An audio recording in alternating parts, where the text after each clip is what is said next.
suivent. D'accord? Pourquoi? Parce que la douleur, elle la suit. Et après, en fonction de ses sentiments, elle, d'accord? Tu vois ça. C'est-à-dire que si elle en ressent le besoin, le deuxième ou le troisième jour, eh ben, tu vois en fonction de la demande et du besoin. Mais sinon, les 2 jours qui suivent la défloration, vaut mieux ne pas avoir de rapport avec l'épouse. Pourquoi? Parce qu'il y a encore la douleur. Mon frère, sache que tu as le droit de faire ce que tu veux avec ta femme durant les rapports intimes, excepté 2 choses. Écoutez bien, il y a 2 choses qui sont haram et il y a des textes dessus dans les rapports intimes. Vous savez c'est quoi? 1. La sodomie, barakallahu fik, c'est donc le rapport anal. 2.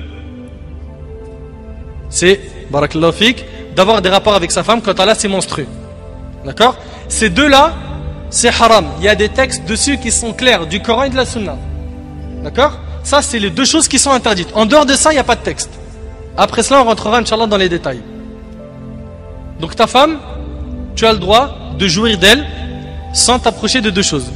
1, la sodomie, et 2, de l'approcher quand elle a c'est quoi? Ses menstrues. Quand je dis l'approcher, c'est d'avoir un rapport avec elle. D'accord? Avec pénétration. Et donc, tout le reste est permis. Ta femme est un vêtement pour toi. Et tu es un vêtement pour elle. Un vêtement. T'as vu quand tu l'enfiles, t'as vu la proximité, t'as vu comment elle est proche. Et c'est pas mes paroles. Allah tabaraka wa ta'ala dit dans Surat al-Baqarah, Surat 2, verset 187, Hunna libasun lakum wa antum libasun lahun. Elles sont un vêtement pour vous et vous êtes un vêtement pour elles. Elles sont très proches de vous. Comme l'a dit Al-Sheikh Sa'di rahimahullah. D'accord? Tu la touches, donc elle est proche de toi, tu dors avec elle, etc.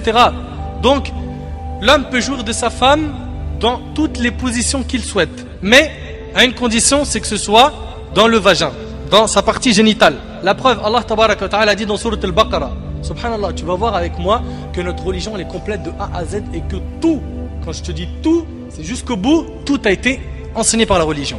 Allah dit dans Surat al-Baqarah, Surat 2, verset 223, Nisa'ukum harthun lakum, fa'tu harthakum anna shi'tum, wa qaddimu li anfusikum, wattaqullah, wa'alamu annakum mulaquh, wa bashiril mu'minin. Allah il dit, vos épouses sont pour vous un champ de labour.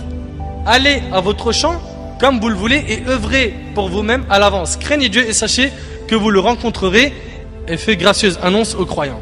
Ibn Abbas, radiyallahu anhu, en commentant ce verset, il a dit, quand Allah subhanahu wa ta'ala dit allez à votre champ quand vous le voulez, il a dit allez à votre champ veut dire le vagin. D'accord? Vos épouses sont pour vous un champ de labour.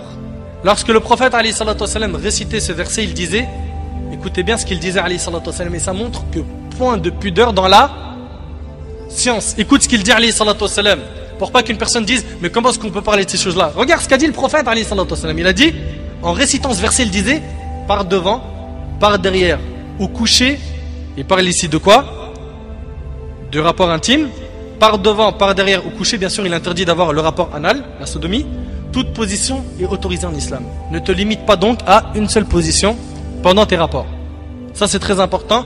Ceux qui sont mariés, on leur recommande de ne pas se limiter à une position et de considérer le rapport comme un art. Prends plaisir avec ta femme et casse la routine. Ça veut dire que l'homme n'est pas dans l'obligation d'avoir tout le temps le rapport intime avec sa femme dans son lit. Non. Il peut, s'il a des enfants et qu'ils ont dormi, le faire dans une autre pièce.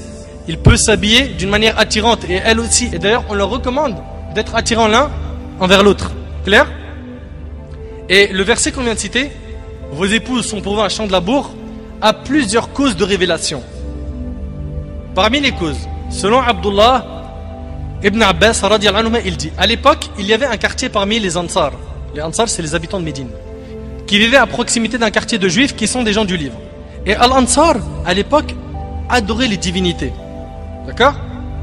Et ils imitaient les juifs dans beaucoup de leurs faits et gestes, car ils les considéraient comme des gens de science.